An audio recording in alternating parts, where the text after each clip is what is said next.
هر وەکی هون دەوێنێدا دەبینن دوو ئۆندەر بە هەڤرا ڕاوەستیانە و دەستی خۆ دەدەن ناوە هەفتوودا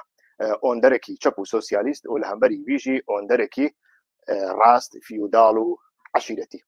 ئۆندەر لە زمانی ترکیدا بە معنایە ڕێبەردێ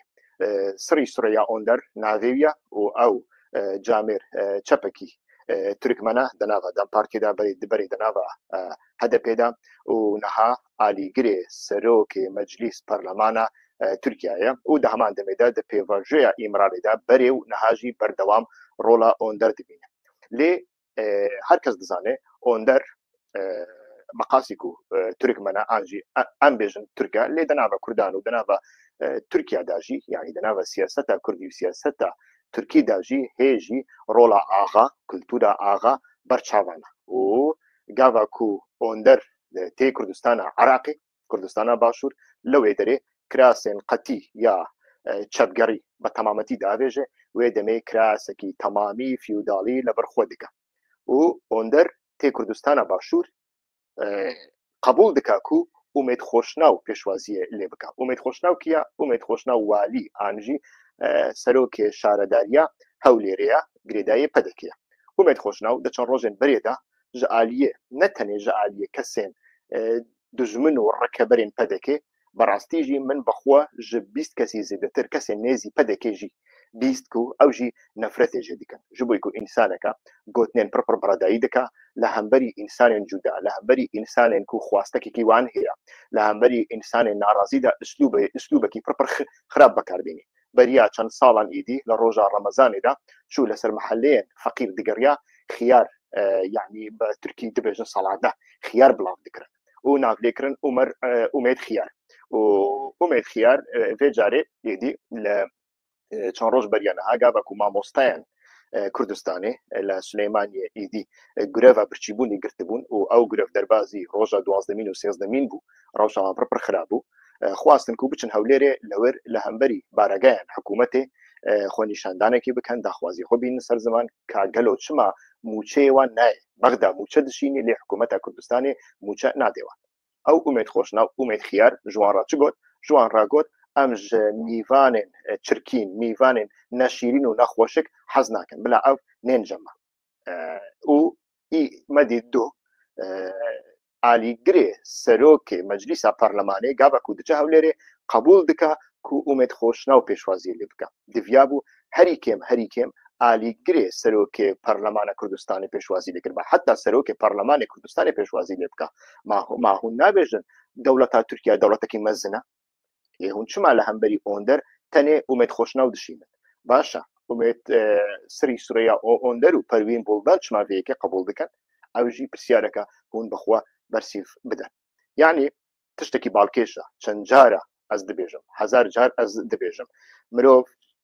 گاڤک و دژمناتیە ماڵە بارزانی دکێ ئاژی ڕەخنیان لەوان دەگری مخالەفەتی لەوان دەکات تشتێکی باشە یعنی باوەڕیا من بە کۆنسەنسوس و دەسەنسوس هەیە یعنی کۆنسەنسوس و دەسەنسوس بە هەڤڕانە بە مرۆڤ نەکاری بەحسە یەکێتیەکی بە مەعنا بکە دەبە یەکێتیەکی بەڕەدایی یەکێتیەکی بێمەعنا لێ تشتێکی پڕ شەرمە حرەکەتە باکووری کوردستانی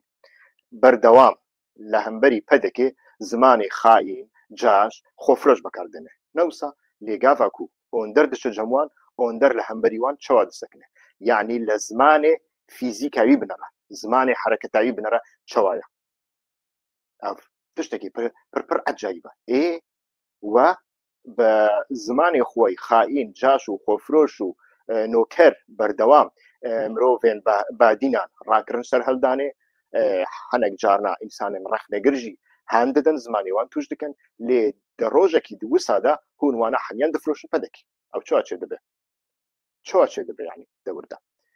بەڕاستیژی ئەس گەلێک جارنا دەبێژم دەوێ پەدەکە و کەسێن مینە ئومێد خۆشنا و نانێکی بخۆن 10 نانانژی بکەن خێر ji بۆی کەسێن و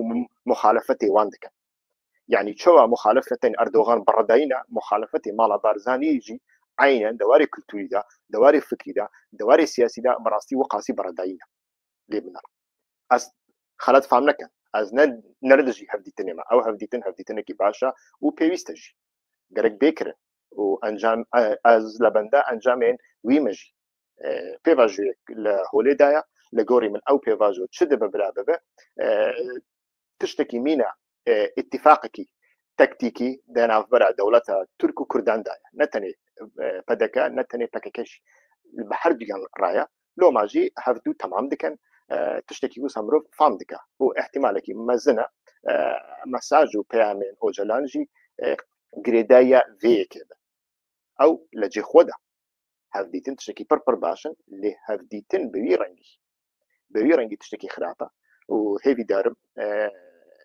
كسين كو دنجي من دبيسن في بيامي بجي پروين بلدان را جي سري سوريا اوندان را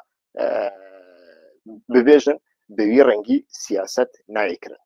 رئيسگرتن بويرنجي نايكرن هفديتن بويرنجي نايكرن گرك رئيسگرتنكي يكسان هبه يك يادنجي ده هر هفديتنكي ده گرك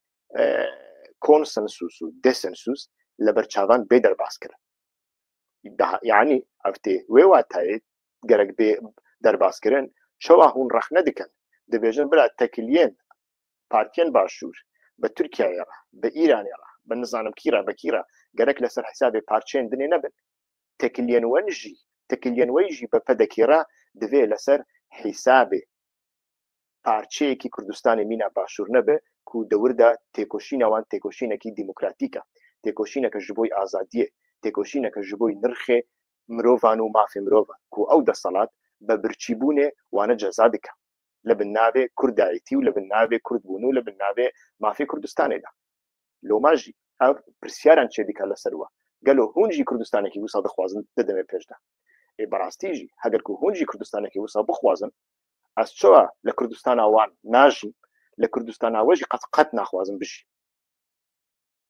گلک سپاس